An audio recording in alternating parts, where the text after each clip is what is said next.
saya meminta dia tidak dipidana untuk apa yang ada di dalam kepalanya bernama pikiran.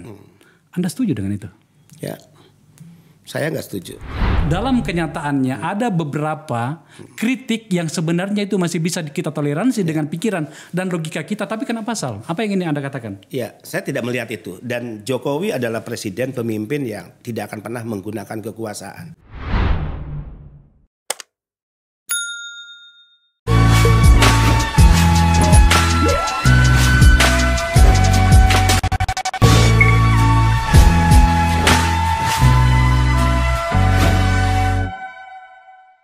Mendekati pemilu 2024, tak ada waktu sedetik pun tanpa keriuhan politik. Tanggal 26 November kemarin, atau hari Sabtu minggu yang lalu pada saat kami mengambil gambar ini, sebuah acara diselenggarakan oleh relawan Pak Jokowi bernama Barikade 98. Ini adalah para aktivis 98 yang berkumpul dan menjadi relawan. Ada orang partai, ada non partai gitu. Tapi yang kemudian terbaca di ruang publik hingga hari ini adalah pertama, dalam rangka apa Pak Jokowi mengumpulkan lagi relawan seperti itu. Toh beliau sudah akan berakhir masa jabatannya pada tahun 2024. Yang kedua, soal rambut putih dan kerutan wajah. Pak Jokowi berpidato bahwa yang bekerja, carilah presiden yang memikirkan rakyat, yang bisa dilihat, bisa diidentifikasi dari gerak tubuhnya dan kerutan di wajahnya berikut dengan rambut putihnya. Riuh banget. Tapi sebenarnya di atas dari dua poin itu ada yang paling heboh, bahkan sampai detik ini yang kemudian membuat saya mengangkat soal ini adalah pernyataan dalam sebuah ruang VIP sebelum acara pada tanggal 26 itu tadi. Komandan relawannya Pak Benny Ramdhani itu berbicara kepada Presiden tentang kekuatan relawan berhadapan dengan sebelahnya lagi. Dan kemudian itu divideokan dan ternyata itu terunggah ke ruang publik. Kita saksikan. Kita ini pemenang Pilpres, Pak. Kita ini besar. Ya, tapi serangan lawan ini masih terus. Sarannya adalah amplifikasi program-program dan keberhasilan Bapak melalui Kemenko. Kedua, kita gemes, Pak, ingin melawan mereka. Kalau mau tempur lapangan kita lebih banyak. Nah, kalau Bapak nggak mengizinkan kita tempur di lapangan melawan mereka, maka penegakan hukum yang harus. Misalnya setiap mereka yang selama ini mencemarkan nama baik, menyerang pemerintah, adu domba, hasut, penyebaran kebencian, semua bisa dijerat dengan hukum. Nah, penegakan hukum ini yang harus dilakukan, diperkuat lagi. Karena ketika tidak, kami hilang kesabaran, ya udah kita yang melawan mereka di lapangan misalnya. Ya. Benar saja, riuh, nggak karuan. Kita cuplikan beberapa reaksi dari netizen. Seorang yang bernama Babe Aldo tantang tempur dengan Benny Ramdhani. Kapan dan di mana, Pak? Wes, ngeri kali gitu ya. Kemudian Mas Ainun Najib tampaknya masih dari Singapura. Ini timnya Pak Jokowi tahun 2014. Dia memention Pak Jokowi menyangkut dengan pernyataan Pak Benny itu. Dia mengatakan Pak Jokowi mohon polarisasi dicegah dari bersemi kembali. Setidaknya tidak diperparah lagi. Selanjutnya ada hal yang lebih mengkhawatirkan lagi. Tiba-tiba ada kelompok masyarakat yang terkonsolidasi, tepatnya mengkonsolidasikan diri dan kemudian beredar di publik seperti ini. Undangan aksi massa kepung dan duduki kantor BP2MI, pecat dan tangkap aktivis abal-abal Benny Ramdhani, provokator kerusuhan dan perang saudara. Hari tanggal Jumat 2 Desember 2002 atau beberapa hari dari pada saat kami ngambil gambar ini di kantor BNP2MI di Pancoran Timur di Jakarta Selatan. Koordinator gerakan tangkap Benny Ramdhani Usman Said. Menjadi tidak sederhana masalahnya. Karena benar ternyata bahwa ada riak yang tampak seperti berhadap-hadapan Sekali lagi saya katakan ini tidak nyaman bagi saya dan tentu saja kita semuanya. Saya mengundang Pak Benny Ramdhani. Tadi disebutkan ada BP2MI karena beliau memang selain seorang relawan juga dalam kesehariannya adalah kepala BP2MI, Badan Perlindungan Pekerja Migran Indonesia, orang yang mengurusi tenaga kerja kita di luar negeri. Pak Benny, terima kasih sudah datang sini. Siap, senior. Apa yang terjadi? Apa yang terjadi, Pak Benny? Ya, yang pasti berita menjadi liar karena 3 hal. Ya. 1, karena orang tidak terlibat dan ada. Oke. Ya, di lokasi di mana kegiatan itu berlangsung. Oke. Maunya dia menafsir peristiwa apa yang sesungguhnya terjadi. Kedua, kalau modal pengetahuan hanya dari sepotong video, pasti keliru dan sesat. Yes. Ketiga, selalu ada kelompok politik yang mencoba memutarbalikan isu-isu yang terkait substansi dari video itu.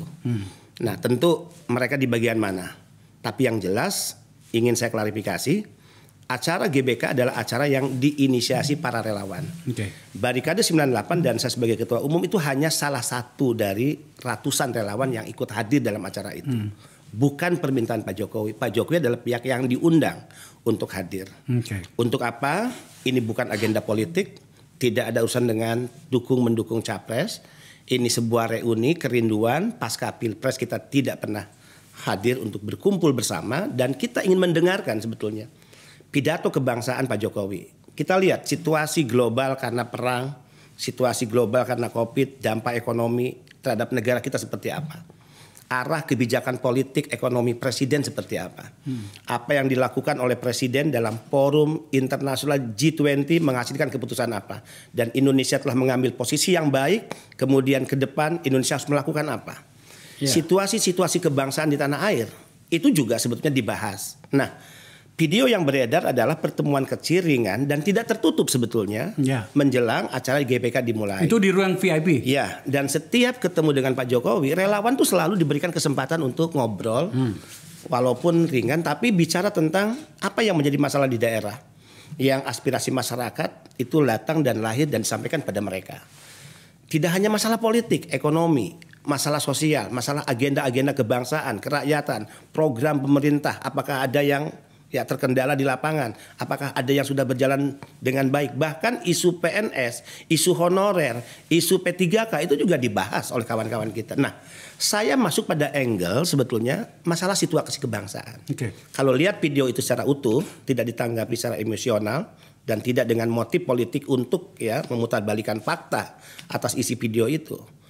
Pertama, saya katakan saya gemes dan marah. Dan itu mewakili mayoritas rakyat kita. Marah kepada siapa? Bang Akbar, apakah kita tidak marah melihat situasi kebangsaan yang sekarang mencoba dihancurkan oleh kelompok yang ingin menjatuhkan kekuasaan pemerintahan yang sah, hasil dari sebuah proses demokrasi 2019, di mana isu yang mereka gunakan selalu isu-isu penyebaran kebencian, hoax, fitnah, kebohongan, bahkan serangan-serangan yang menjatuhkan martabat simbol-simbol negara. Presiden, terakhir ibu negara, dianggap sebagai pembantu rumah tangga.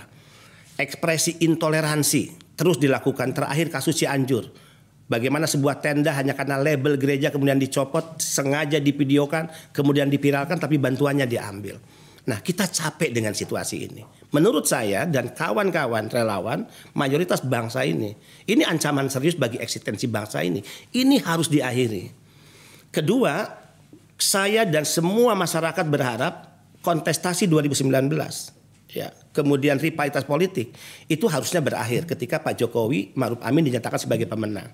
Dan kebesaran jiwa Prabowo Subianto, kemudian Sandiaga Uno, untuk kepentingan Republik Merah Putih, rekonsiliasi nasional, dia menyerahkan dirinya untuk bangsa ini dan mau menjadi menteri pembantunya Presiden Jokowi. Lalu jika ada mereka yang selama ini mengaku sebagai pendukung Prabowo karena dendam yang diformalin, ini dendam diformalin itu artinya dendam yang dirawat, awet dia sampai sekarang melakukan serangan kepada pemerintah dengan cara-cara yang jelas menodai demokrasi, melanggar hukum, apa harus kita biarkan? Itu yang membuat kita marah. Marah itu adalah penyikapan personal Anda atau kelompok. Tapi sebenarnya mereka itu siapa? Saya gunakan kata mereka, kan Anda tadi menggunakan kata mereka. Mereka itu siapa sebenarnya? Bang Akbar, kemarahan itu ditujukan kepada siapa? Bang Akbar, kita lihat jejak digital dipenuhi dengan sampah dan kotoran, terkait aksi-aksi yang sering mereka lakukan. Mereka para pembenci presiden, mereka yang tidak pernah move on karena kalah ya Pilpres 2019, mereka yang selama ini sopos mengumpulkan massa di lapangan, dan kita tahu kok ada 3 operasi besar yang mereka lakukan. Pertama, saat menjelang Pilpres 29, operasi besar pertama adalah bagaimana menggagalkan Presiden Jokowi terpilih kedua kali. Operasi ini gagal. Operasi kedua, dan ini ada di fase saat ini. Operasi kedua adalah bagaimana menjatuhkan Jokowi di tengah jalan. Tidak berakhir sampai 2024. Jika ini gagal, mereka masuk pada fase operasi ketiga, yaitu bagaimana Jokowi menjadi seorang warga negara Indonesia yang tidak dikenal sebagai pemimpin besar. Jokowi is nothing, Jokowi is nobody.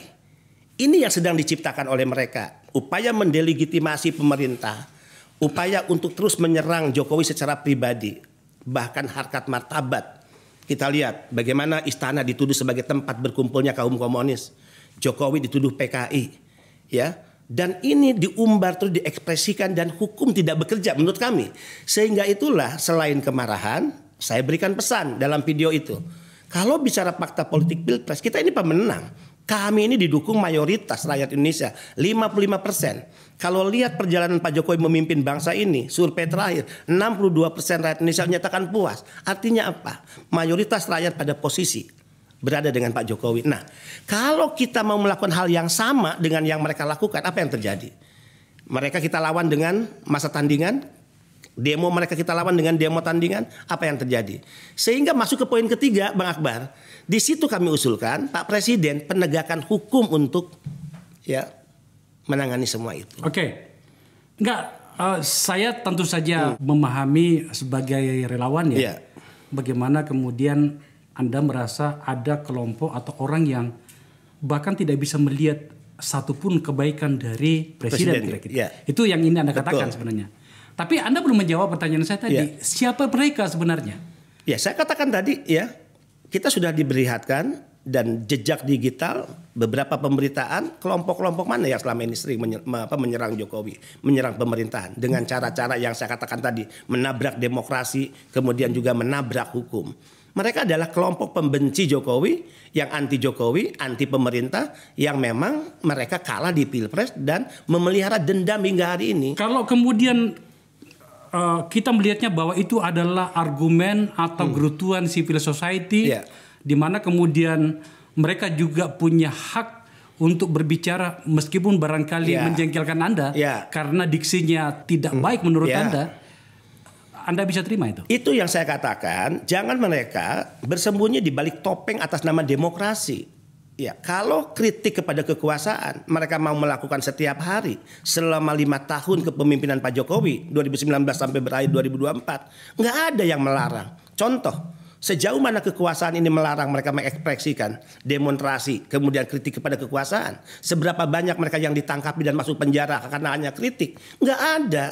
Yang kita inginkan adalah kritik is kritik, dan itu adalah vitamin dan energi untuk bangsa ini. Sekalipun mereka tetap mengambil posisi untuk tidak memberikan dukungan. Kita berikan kebebasan dan negara tidak akan menggunakan kekuasaan untuk menghalangi itu. Tapi jika penyebaran kebencian, fitnah adu domba menggunakan sentimen-sentimen suku dan agama, semangat-semangat intoleransi yang terus secara terbuka diekspresikan, ini ancaman serius bagi penyelenggaraan bangsa ini. Kalau Anda merasa terganggu dengan itu, oke.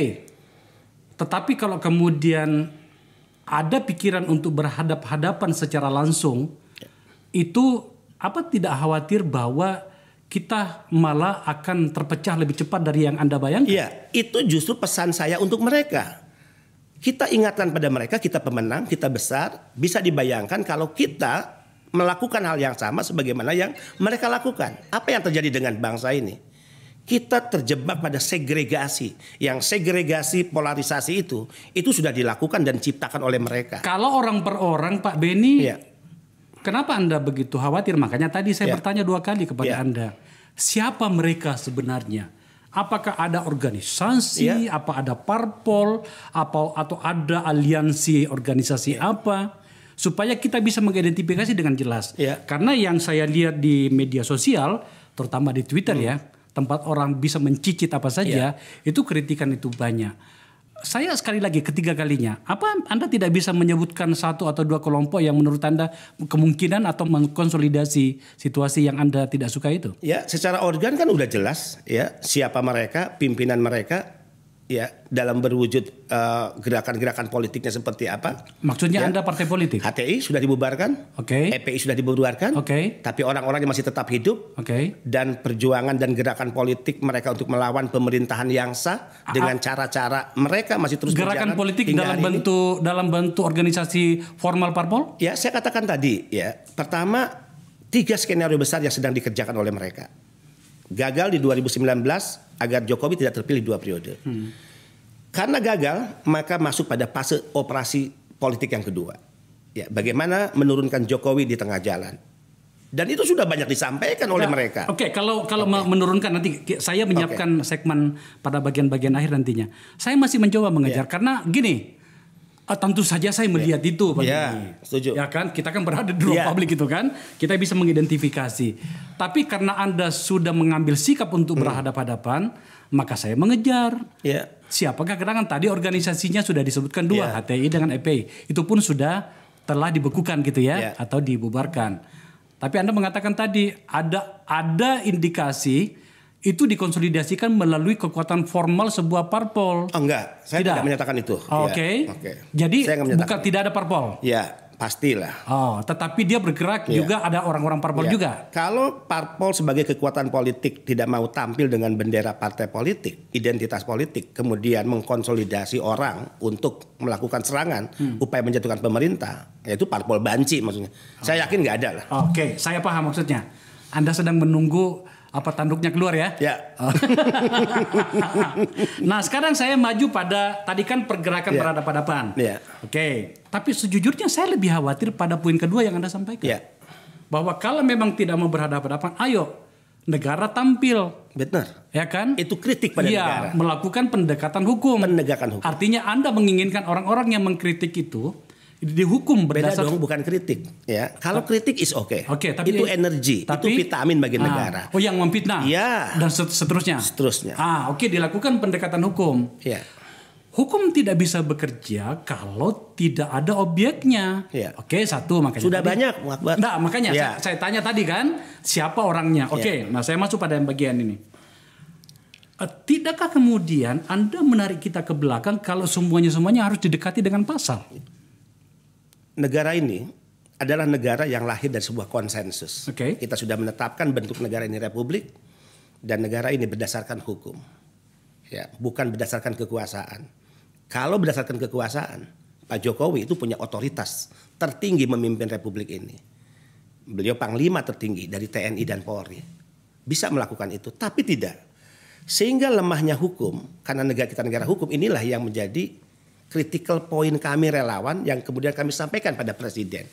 Bagaimana bisa bangsa yang menjunjung tinggi hukum dan hukum sebagai panglima kemudian membiarkan para gerombolan-gerombolan ya mengekspresikan dendam politik permanen mereka terhadap kekuasaan dengan cara-cara yang menodai demokrasi dan melawan hukum. Kita ingat dulu bagaimana orang dengan bebas menyatakan bunuh Ahok. Kita punya. Bagaimana mengatakan Jokowi adalah keturunan PKI. Istana adalah sarang komunis. Ibu negara disimbolkan sebagai pembantu rumah tangga. Penyebaran kebencian, ekspresi intoleransi ini nggak bisa dibiarkan. Oke, Pak Beni, sebuah riset dari Freedom House, sebuah organisasi yang bermarkas di Washington itu mengatakan bahwa penegakan HAM dan kemerdekaan berbicara di Indonesia di masa pemerintahan Pak Jokowi itu tampaknya tidak bagus indeksnya. Apakah Anda tidak memperburuk keadaan dengan penyikapan Anda yang meminta pemerintah atau Pak Jokowi untuk ekstrim menghadapi para pembenci lah? Apa kita harus menyebutnya apa gitu ya? Anda tidak memikirkan bahwa Anda akan memperburuk situasinya? Saya bertanya balik. Mana yang lebih waras ketika kami menawarkan penegakan hukum atau mengekspresikan atas nama kebebasan dan memanipulasi demokrasi dengan caci maki, dengan sumpah serapah, dengan ujaran kebencian, ya? Dengan mengadu domba rakyat atas nama suku dan agama, mengatakan orang kafir hanya karena berbeda keyakinan.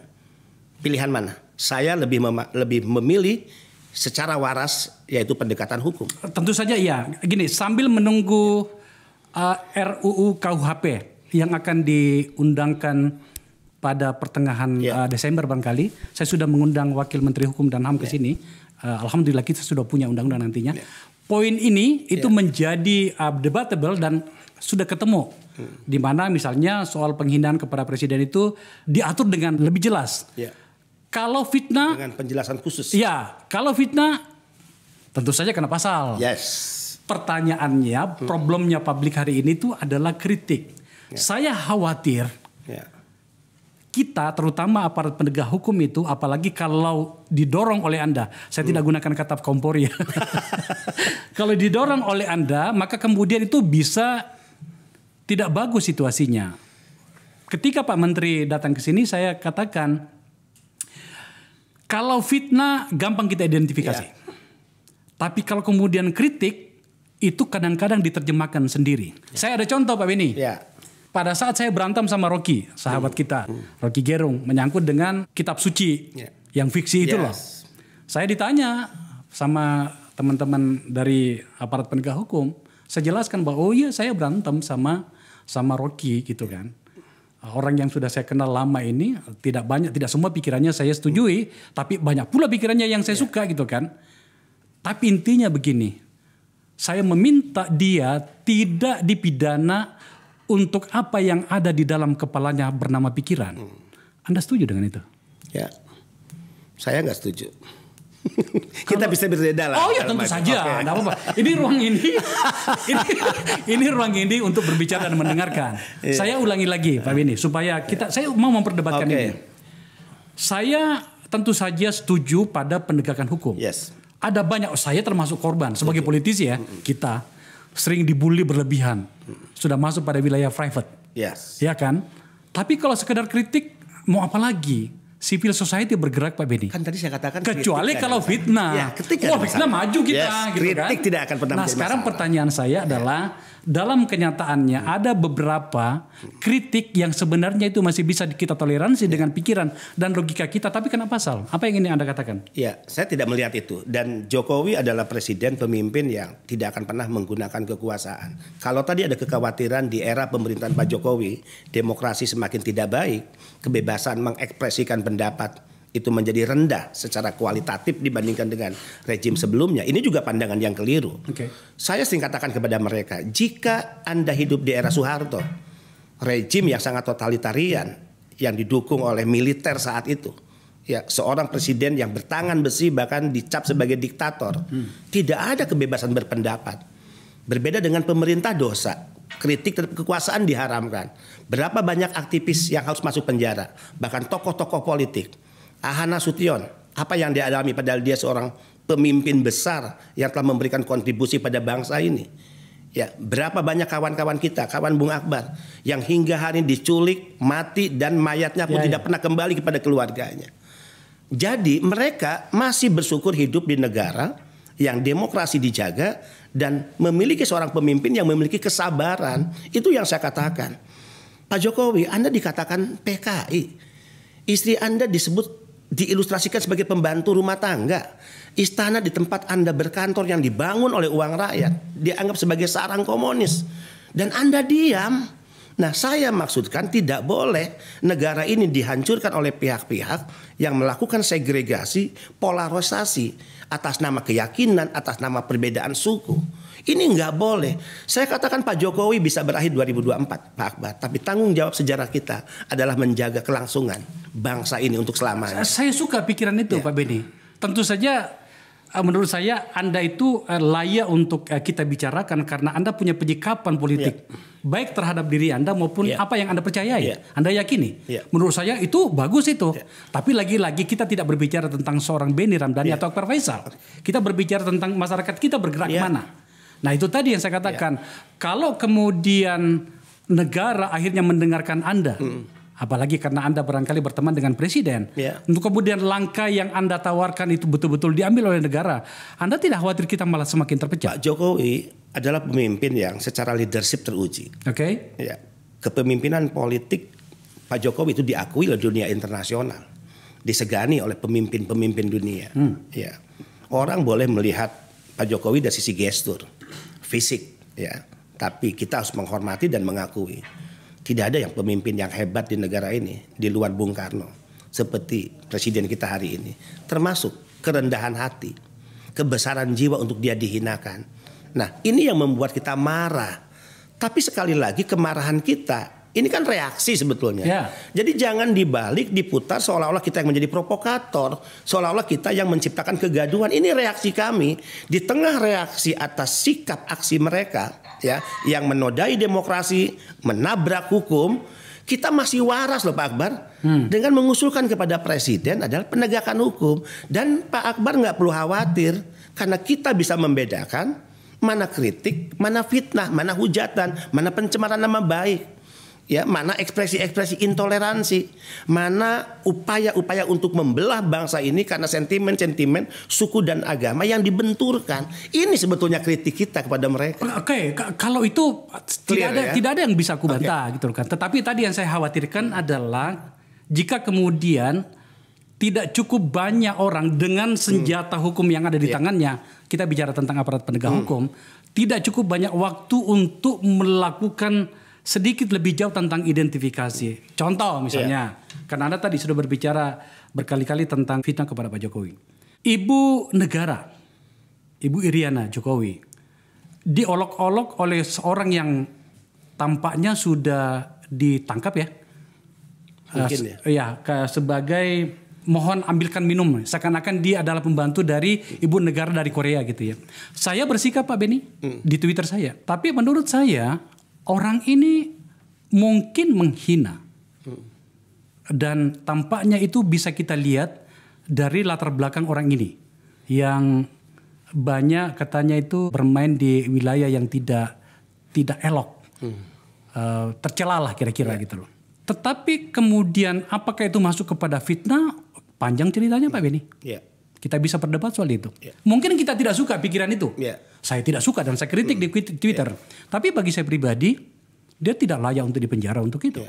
Tetapi kalau kemudian mengatakan bahwa Pak Jokowi adalah PKI dan juga saya bersikap karena itu adalah isu yang dimainkan tahun 2014. Betul. Ketika saya masih mengendalikan tim dulu waktu itu kan, bersama dengan teman-teman yang lain.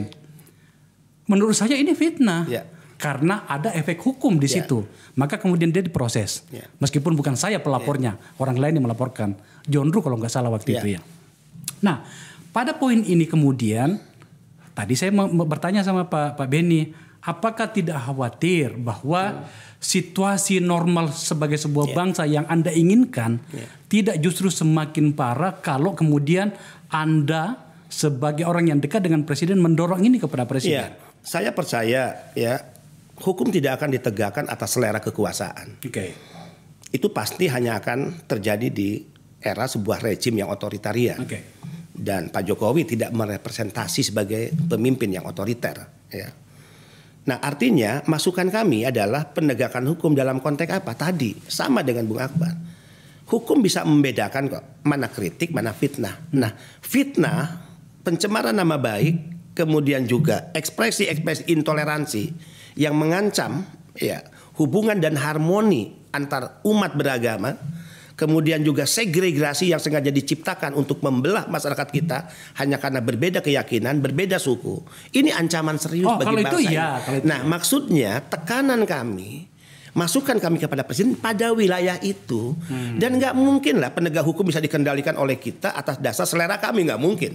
Bahkan atas dasar selera kekuasaan pun tidak boleh hukum dikendalikan. Tidakkah Anda, saya nggak tahu, apa Anda punya waktu untuk melihat perilaku bukan secara kelembagaan ya? Mungkin ini secara oknum. Tidakkah Anda melihat bahwa ada aparat penegak hukum, oknum, sekali lagi, supaya kita tidak kena pasal nih. Itu kadang-kadang berlebihan menggunakan senjata hukum yang ada, kewenangan hukum yang ada di tangannya. Saya setuju. Nah, apa yang kita pahami belum tentu apa yang dipahami oleh oknum-oknum penegak hukum. Itu dia yang saya khawatirkan. Kita kawal bersama. Kalau tiba-tiba kemudian ada orang yang menghina saya, kan? Sebenarnya itu penghina tapi tidak memfitnah. Saya tersinggung. Tapi gimana lagi? Pak Beni sebagai teman saya, kita untuk ngawal itu. Pak Beni sebagai teman saya melaporkan kepada polisi. Polisi ini atau jaksa ini barangkali melihat, ini kesempatan bagi saya untuk mendapatkan poin dari pimpinan ini kan? Mungkin bisa terjadi dan kemudian saya sebagai seorang warga negara terlanggar secara hukum hak saya. Itu kan bisa jadi Kemungkinan kekhawatiran. itu bisa terjadi, sehingga itu juga menjadi bagian tugas sejarah kami untuk mengawal. Artinya saya terdidik ya di lapangan bahkan sejak mahasiswa untuk melakukan pembelaan advokasi kepada mereka yang korban kriminalisasi, korban ketidakadilan hukum. Jadi sekalipun kita anggap berbeda pilihan politik dengan kita, sekalipun mereka memilih Prabowo kemarin dan hingga hari tidak pernah setuju kata pemilihan Pak Jokowi, nggak ada masalah. Bahkan jika dia mengalami kriminalisasi hukum, maka saya bisa menjadi bagian yang akan membela mereka, melakukan kritik kepada kekuasaan. Kan pemilihnya Pak Prabowo sekarang sudah sama kita kan? Itu yang saya katakan, Bung Akbar. Ada yang anomali ya. Jadi dalam situasi kebangsaan dan politik kita. Makanya dari tadi saya tanya, siapa sebenarnya sekarang pendukungnya siapa dia? Apa yang disebut anomali ini? Ya, kemarin kan rivalitas politiknya hanya terbagi dua. Pak Prabowo dengan Sandiaga Uno, Pak Jokowi dengan Kiai Ma'ruf Amin. Oke, bertarung. Menang dan diputuskan Pak Jokowi sebagai pemenang dengan Pak Ma'ruf Amin. Harusnya rivalitas politik selesai pada kontestasi Pilpres 2019. Prabowo, Sandiaga Uno udah menyerahkan diri. Semangat yang ada pada Prabowo pasti ini masih semangat merah putih, semangat rekonsiliasi nasional. Saya membaca semangat rekonsiliasi nasional ini dimiliki oleh pendukung Pak Jokowi dan pasti juga sebagian di pendukung Prabowo. Nah, terus sebagiannya itu kemana? Ketika sebagian yang melakukan serangan terus anti kepada pemerintah dengan cara-cara tentu yang menodai demokrasi kemudian menabrak hukum, itu yang saya sering katakan. Mereka ini mewakili siapa? Ini gerombolan dari mana? Nah, ini yang harus kita serahkan pada hukum. Tapi Pak Benny belum menemukan mereka sekarang berada pada barisan siapa gitu, belum? Ya, belum ya. Kalau secara partai politik, ya nanti akan keluar pada waktunya. Secara orang nggak ada. Tapi secara fakta, gerakan-gerakan itu kan sudah kita rasakan. Secara orang belum identifikasi. Yes. Belum atau sudah? Aktor-aktornya kita udah lihat lah, media sosial kita. Media sosial kita itu udah penuh dengan sampah-sampah yang berserakan tentang caci maki, sumpah serapah. Saya tadi baru buka salah satu video ya yang menyatakan bunuh Ahok hanya karena Ahok Nasrani, mata sipit ya dan Nasrani. Apakah dia tidak punya hak memimpin DKI Jakarta? Harusnya tarung gagasan. Siapapun pendukung Anies saat itu. Kan gitu yang paling keren lah kalau bicara demokrasi. Ini makin ngeri saya kalau ada dengar kata apa tadi bunuh, aduh. Gitu ya, itu videonya baru beredar hari ini. Oke. Nah, saya kembali soal tadi itu. Pak Benny, tapi kok kelihatannya Pak Jokowi itu tidak terganggu dengan itu tuh? Ya, karena beliau orang yang sabar. Kadangkala melihat kesabaran Pak Jokowi itu membuat kita gemes. Tapi kembali ya, apapun marah kami sebagai relawan dan pendukung, apapun gemes, lihat di video itu. Kalau orang-orang itu jernih melihat video, kita justru mendorong pemerintah penegakan hukum. Saya mau kejar soal itu tuh. Waktu Anda kan pada saat sudah bicara kan, tapi sayangnya itu tidak di videoin, tidak ada dalam video sebetulnya itu. Jawaban dari Pak Jokowi apa? Sebetulnya obrolan itu adalah obrolan yang sudah berlangsung lama. Kita sekitar 45 menit lah di ruangan itu. Video tadi kan hanya berapa detik lah ya. Waktu itu Pak Jokowi jawab apa? Ya, selain peristiwa kemarin, dalam setiap pertemuan kita kan sering guyonin, Pak gimana ini situasi? Kok Bapak diam aja? Kok Bapak merasa tengah terganggu? Apa jawaban beliau? Seperti halnya kemarin, sabar.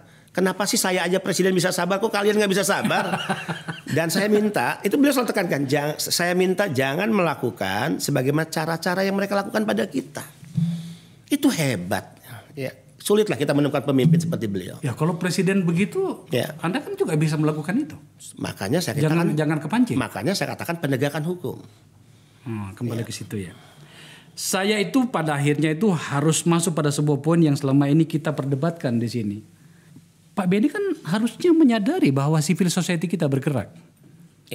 Kesadaran seseorang untuk memahami hak dan kewajibannya sebagai warga negara itu semakin besar. Ada yang menyadarinya sepenuhnya dan ada yang setengah-setengah. Yang bisa kemudian tergambarkan dari penyikapan mereka meskipun hanya secara oral atau secara teks di ruang publik. Tetapi kan bergerak masyarakat ini Pak Benny. Tidakkah Anda berpikir bahwa dibutuhkan sedikit kesabaran agar kemudian bisa memahami mereka bertindak selama mereka tidak makar dan segala macam? Kenapa Anda tidak mencoba untuk memberikan permakluman sampai pada tahapan itu? Kita pasti sudah pada tingkat kesadaran itulah. Ya, ini sebagai proses peradaban negara bangsa. Terlebih negara kita adalah negara yang menganut sistem demokrasi. Memberi kebebasan, menghargai orang untuk berpendapat. Makanya yang harus dipisahkan adalah mana kritik, mana fitnah. Mana kritik, mana pencemaran nama baik, mana kritik, mana penyebaran kebencian. Kalau kritik nggak ada masalah, mau tiap hari saya katakan, mau selama 5 tahun Anda kritik, jungkir balik, ya, menggalang kekuatan massa, demo di depan istana, nggak ada masalah. Dan contoh dari berbagai aksi yang sudah dilakukan oleh mereka yang saya katakan tidak pernah move on karena dendam yang diformalin, yang hingga hari terawat terpelihara. Berapa banyak yang dipenjarakan? Berapa banyak yang ditangkap? Berapa banyak yang diproses hukum? Nggak ada tuh. Tapi kalau bicara fitnah, ini yang kemudian nggak boleh kita biarkan. Ini eksistensi bangsa ini. Saya anak tentara, sudah pasti merah putih. Saya lahir dari kalangan Nahdlatul Ulama.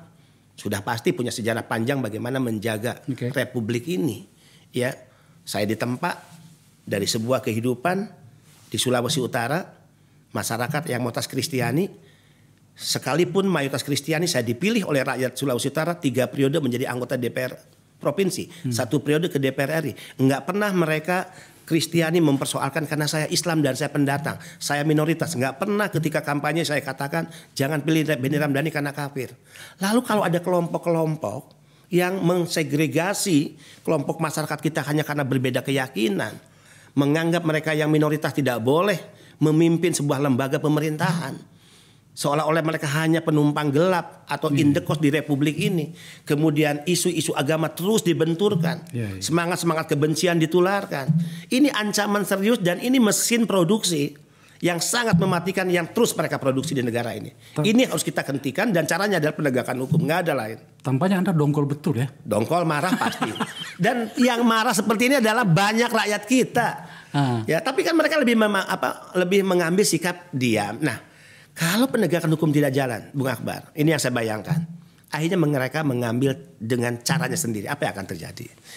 Ini yang kita tidak inginkan sehingga relawan mengambil inisiatif terdepan untuk menyarankan kepada negara, pemerintah, lakukan melalui pendekatan hukum.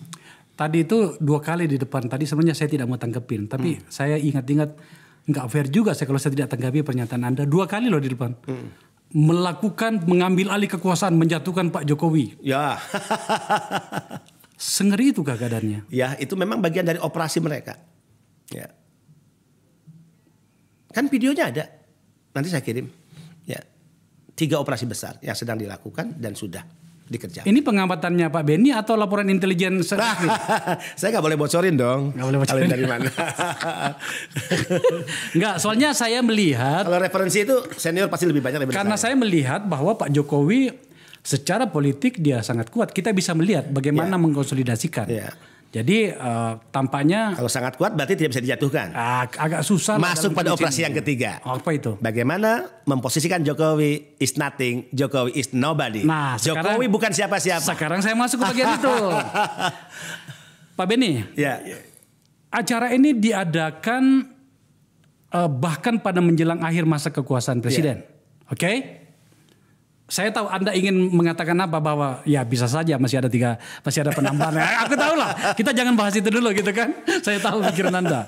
Nah, tetapi maksud saya begini. Ini kan partai-partai sudah menolak gitu ya. Dan kemudian mereka berpikir bahwa seharusnya Pak Jokowi itu hanya fokus saja dalam menyelesaikan seluruh agenda-agenda. Untuk apa mengkonsolidasikan lagi seperti ini? Partai-partai tersinggung loh. Mas Hasto, Sekjen PDP udah bicara loh soal itu kan. Apa yang ingin Anda katakan soal itu? Ya, saya harus luruskan ya. Bukan inisiatif Presiden Jokowi, ini inisiatif relawan. Pasca Pilpres kita tidak pernah berkumpul dalam skala dan jumlah yang sangat besar. Dan kita ikuti perjalanan bangsa ini, ada situasi tanah air, situasi keindonesiaan, situasi kebangsaan, tapi ada problem-problem yang dihadapi secara global yang itu memberikan potensi dampaknya ke tanah air kita, kepada bangsa ini. Apa yang harus kita lakukan? Apa yang harus kita persiapkan? Kita butuh dong mendapatkan arahan dari presiden, maka presiden kita undang. Alhamdulillah beliau hadir. Dan kemudian beliau menyampaikan pidato kebangsaan. Banyak hal-hal penting. Tapi kan yang digoreng hanya masalah rambut putih, ya dan kerutan dahi. Padahal presiden bicara tentang apa yang dihasilkan dari G20, bagaimana posisi Indonesia, bagaimana dignity seorang pemimpin dari negara yang selama ini diremehkan, kemudian menjadi negara yang dihormati. Tapi kok bagaimana negara-negara besar kemudian sekarang? Tapi kayaknya presiden meminta bantuan pada negara kita. Oke. Tapi kan kelihatannya presiden kok lebih fokus, setidaknya apa yang kita lihat ya, atau mungkin fokusnya media ya, memang lebih fokus pada mengirim sinyal tentang siapa calon presiden, siapa pemimpin berikutnya yang ada di benak beliau. Pak Akbar, presiden itu seorang manusia. Apa nggak bisa dengan gaya komunikasi beliau bersenda gurau menggunakan teori-teori semiotik ya di depan ruang publik? Itu kan hal biasa, itu komunikasi politik, itu style komunikasi Pak Jokowi. Yang berlebihan adalah pihak yang menafsir dengan cara pandangnya sendiri. Ya nggak apa-apa, secara teori politik is persepsi. Sebenarnya menurut Anda itu Pak Presiden sebenarnya itu mengirim sinyal kepada siapa? Gitu? Nggak ada lah, yakin. Makanya saya katakan teman-teman pendukung Pak Ganjar jangan GR deh, saya bilang. Itu bukan sinyal untuk Pak Ganjar. Menteri PUPR juga rambutnya putih dan dahinya juga berkerut. Kan gitu ya. Ini kan kegeeran aja. Agenda tersebut adalah murni acara relawan yang tidak ada dan jauh dari agenda-agenda politik. Kalau kemudian ada yang mengatakan bahwa Pak Jokowi sebenarnya mengirim sinyal kepada partai politik dengan kepada calon-calon presiden. Kepada partai politik itu ada dua sisi lagi.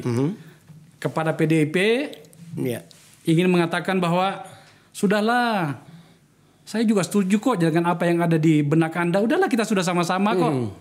Kepada partai-partai yang non PDIP tetapi berada dalam koordinasi Pak Jokowi mengatakan, rapi dalam barisan yuk, jangan mencela-mencela, jangan kemana-mana gitu.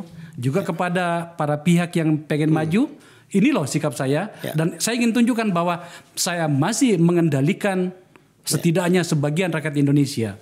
Ya, apakah Pak Jokowi tipe seorang pemimpin yang memiliki ambisi politik seperti itu, atau memposisikan beliau nanti di akhir kekuasaan harus menjadi kingmaker yang dipaksakan bahwa siapapun capres itu harus dalam kendali beliau? Saya yakin enggak lah. Beliau selalu katakan, saya hanya ingin melahirkan berbagai legacy. Yang legacy ini harus dirasakan oleh generasi kita 5, 10, 20 tahun ke depan dan seterusnya. Itu yang dikerjakan, dan fakta hari ini apa yang dilakukan oleh Presiden Jokowi adalah legacy untuk ke depan. Nah, karena berbagai legacy, keberhasilan inilah yang operasi politik ketiga itu yang dilakukan. Nothing, nobody. Orang di saat kepemimpinan Pak Jokowi berakhir melupakan Pak Jokowi. Dianggap Pak Jokowi adalah orang biasa yang tidak melahirkan legasi apapun untuk bangsa ini selama 10 tahun. Masa begitu? Ya, Pak Akbar pasti udah tahu juga lah. Ini kan rakyat Indonesia ini banyak loh. Ya. Bukan hanya yang rajin men-tweet di Twitter. Ya kan, bukan hanya yang kebetulan bagus narasinya dan kemudian diundang ke podcast-podcast, ke TV. Banyak loh orang yang bisa menghargai apa yang dilakukan presiden. Tapi kalau mereka berikhtiar untuk itu kan hak mereka. Oh iya. Dan itu sedang dilakukan oleh mereka. Ya. Oke, ini semakin jauh diskusinya. Tapi ini kita boleh minum dulu nggak? Oh iya boleh dong. Tapi ini air beneran kan? Bahkan kalau Anda mau minum tolak angin, siapa tahu Anda masuk angin gitu loh kan gitu. Tapi saya sering minum ini dan di mobil saya selalu ada. Oh cakep. Tolak angin. Pak Irwan coba dengerin Pak Irwan. Saya mau bicara tentang penyelenggaranya. Ini barikade ini. Barikade bukan penyelenggara bang. Barikade salah satu relawan yang hadir dan terundang. Itu ada ratusan organ relawan. Jadi penyelenggaranya siapa? Penyelenggaranya adalah perkumpulan relawan. Kami duduk semua sebagai panitia dalam acara itu. Oke, berapa simpul di situ? Ya, berapa simpul? Sekitar seratusan simpul ya. Yang berkumpul.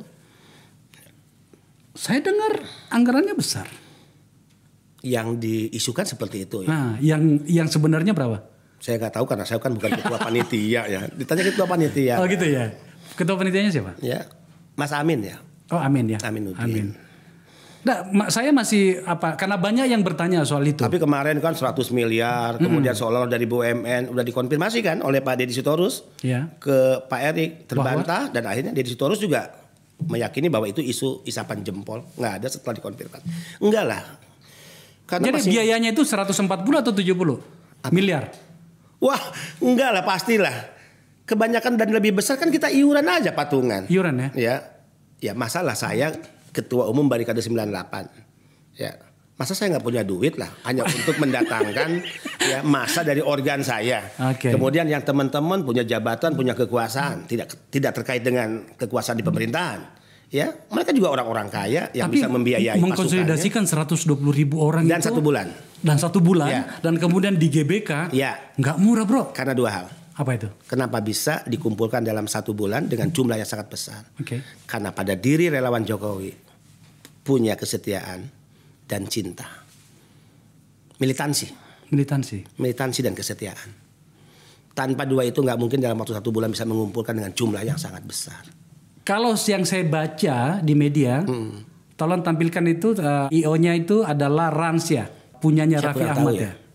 Ya mungkin Raffi ikut nyumbang juga, Bang. Itu bisa aja Raffi ikut nyumbang juga.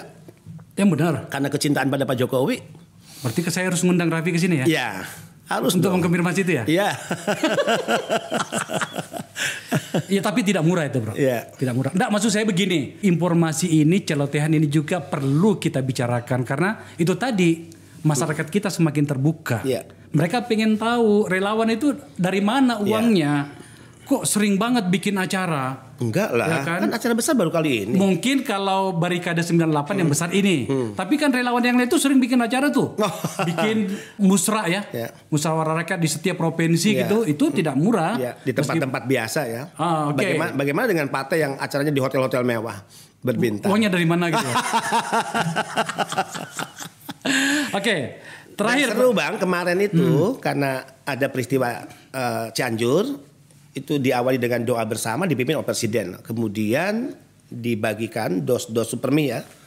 Itu kotak amal ya, infak kepada seluruh massa yang hadir. Dan kemudian terkumpul bantuannya cukup besar ya. Berapa? Sekitar 3-4 miliar. Dari itu? Ya. Dari yang keliling itu? Itu hanya 50.000, 100.000, 20.000. Jadi pada saat acara dikeluarin? Iya. Dan bantuannya kan sudah tuh berwujud dalam bentuk berbagai barang. Yang kemarin kalau tidak salah sudah dikirimkan ke Cianjur. Artinya tudingan bahwa BUMN terlibat di sini enggak ya? Enggak lah. Bagaimana kita bisa ngumpulin? Nah itu bisa disaksikan, di-shot oleh media. Gitu ya.